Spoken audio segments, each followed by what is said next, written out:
সম্মানিত প্রধান অতিথি জনাব হাফিজ উদ্দিন আহমেদ বীর বিক্রম এবং আজকের এই অনুষ্ঠানে উপস্থিত আছেন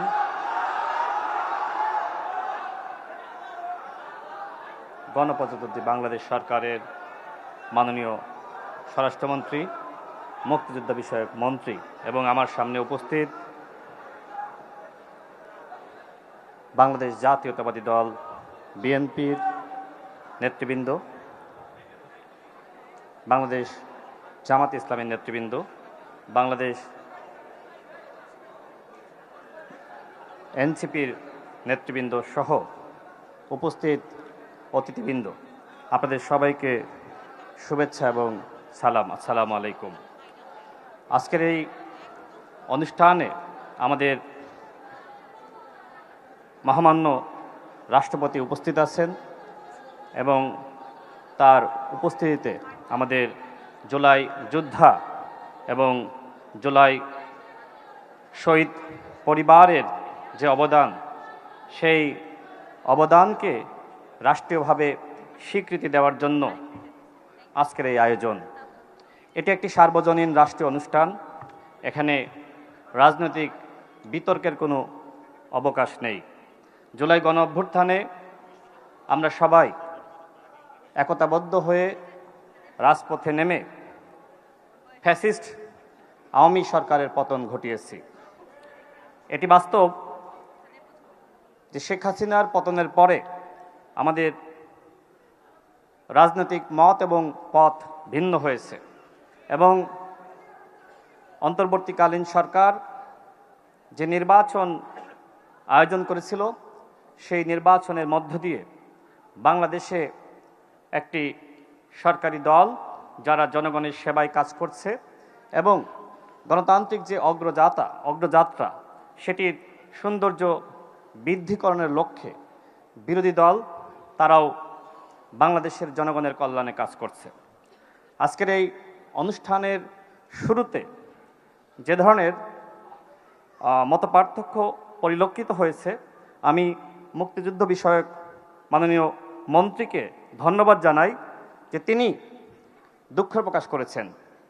অর্থাৎ গণ অভ্যুত্থানের পরে এই যে দুঃখ প্রকাশের সংস্কৃতি এবং যে অনুযোগ অভিযোগ ছিল আমাদের সংক্ষুব্ধ পক্ষের থেকে, সেটি তিনি সমাধান করার প্রতিশ্রুতি ব্যক্ত করেছেন এবং ইতিপূর্বে আমরা কখনোই এই ধরনের সংস্কৃতি আমরা পরিলক্ষিত করি নাই। আজকে আমাদের মাননীয় মন্ত্রী যে নজির স্থাপন করলেন, আমরা মানুষ আমাদের কাজ করতে গেলে ভুল হবে এবং সেই ভুলগুলো যদি আমরা শুধরিয়ে নিতে পারি, সেটি আমাদের সরকারের এবং আমাদের এখানে যারা বিরোধী দলে আছেন আমাদের সবার সার্থকতা।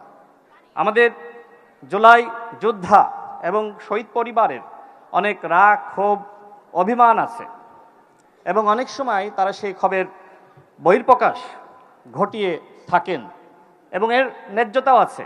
অন্তর্বর্তীকালীন সরকারের কাছে আপনাদের অনেকের অনেক বেশি প্রত্যাশা ছিল, হয়তো তার পুরোটা পূরণ করা সম্ভবপর হয়নি এবং বর্তমানে বিএনপি সরকার ক্ষমতায় রয়েছে, আপনাদের অনেকের অনেক প্রত্যাশা রয়েছে।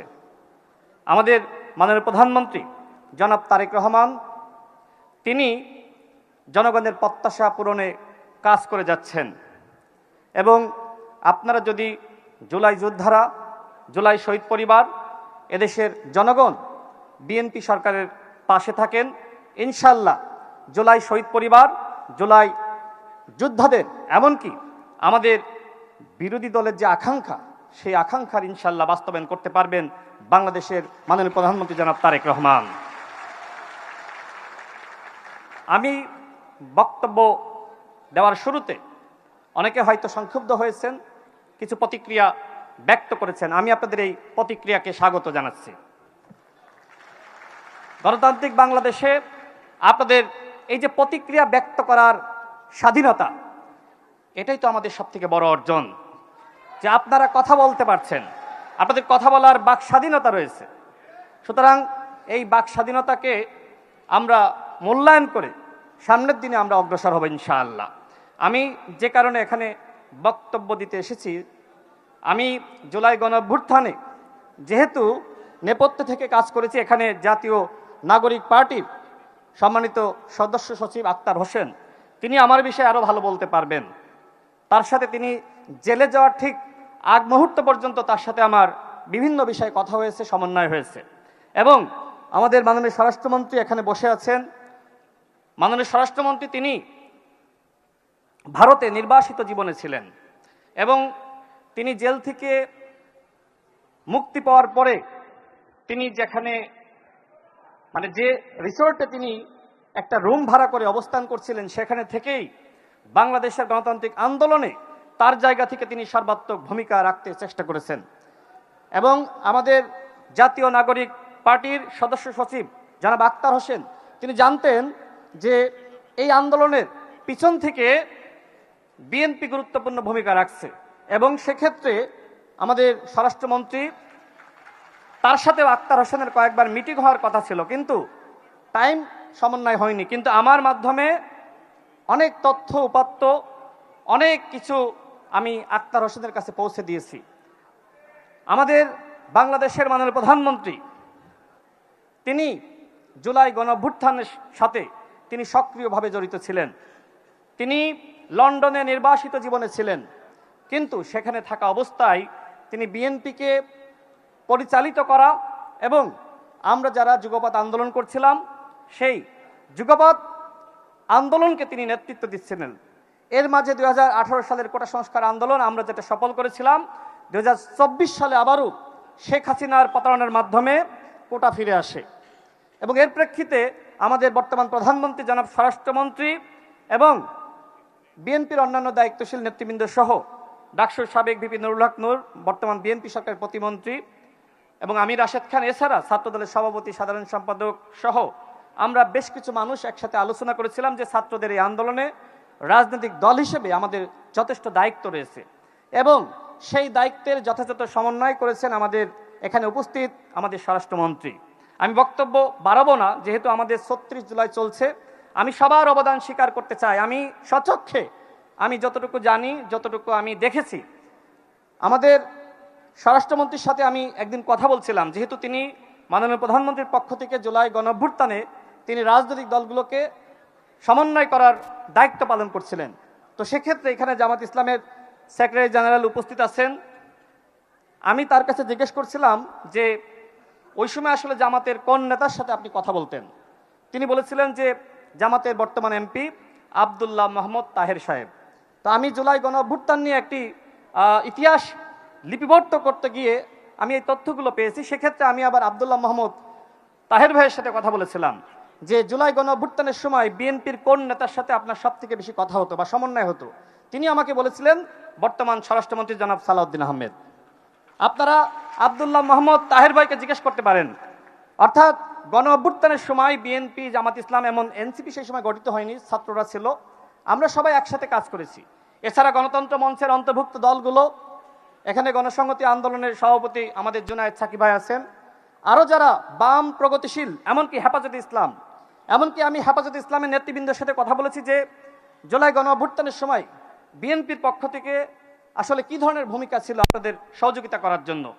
তো সেক্ষেত্রে হেফাজতে ইসলামের নেতৃবৃন্দ আমাকে যেটি জানিয়েছে যে হেফাজতে ইসলামের সাথে সমন্বয় করেছে আমাদের এখানে উপস্থিত বর্তমান স্বরাষ্ট্রমন্ত্রী। আমি কারোর অবদান অস্বীকার করছি না, জামাত ইসলামের ভূমিকা আছে, সেটা তো আমি বললামই যে আমাদের স্বরাষ্ট্রমন্ত্রীর সাথে আব্দুল্লাহ মোহাম্মদ তাহের ভাইয়ের যোগাযোগ ছিল এবং পুরো সমন্বয়টা হয়েছে। অর্থাৎ গণঅভ্যুত্থানের সময় আমরা একসাথে কাজ করেছি। এখন রাজনৈতিক বাস্তবতায় আমাদের মত এবং পথ ভিন্ন হয়ে গেছে। আমি মনে করি আপনাদের উচিত হবে এটিকে শ্রদ্ধা করা। একটি গণতান্ত্রিক রাষ্ট্রে সরকারি দল থাকবে, বিরোধী দল থাকবে, কিন্তু আমাদের মধ্যে যদি সহনশীলতা, ধৈর্যশীলতা না থাকে তাহলে বাংলাদেশকে এগিয়ে নিয়ে যাওয়া আমাদের পক্ষে কঠিন হবে। আজকে এখানে আপনারা যারা উপস্থিত হয়েছেন, মুক্তিযুদ্ধ বিষয়ক মন্ত্রণালয়ের পক্ষ থেকে যে আয়োজন হয়েছে, আমাদের মহামান্য রাষ্ট্রপতি জনাব হাফিজউদ্দিন আহমেদ বীর বিক্রম এখানে উপস্থিত আছেন। আজকে যারা জুলাই শহীদ পরিবার, জুলাই যোদ্ধারা উপস্থিত হয়েছেন, আপনাদের অবদানে এই নতুন বাংলাদেশ, এই নতুন বাংলাদেশে আপনারা যাতে ভালো থাকেন, এই জাতি ভালো থাকে এবং আপনাদের সমস্ত দাবি ইনশাল্লাহ আমি দৃঢ় বিশ্বাস করি আমাদের মাননীয় প্রধানমন্ত্রী জনাব তারেক রহমান পূরণ করবেন এবং এই বাংলাদেশ শহীদদের বাংলাদেশ, যেমনিভাবে 71-এর মহান মুক্তিযোদ্ধাদের আমাদের স্মরণ করতে হবে, ঠিক একইভাবে 24শে জুলাই যোদ্ধা এবং শহীদদের আমাদের মনে রাখতে হবে, স্মরণ করতে হবে। আমি আবারও আপনাদেরকে ধন্যবাদ জানিয়ে আমার বক্তব্য শেষ করছি। আল্লাহ হাফেজ, ভালো থাকবেন। আসসালামু আলাইকুম।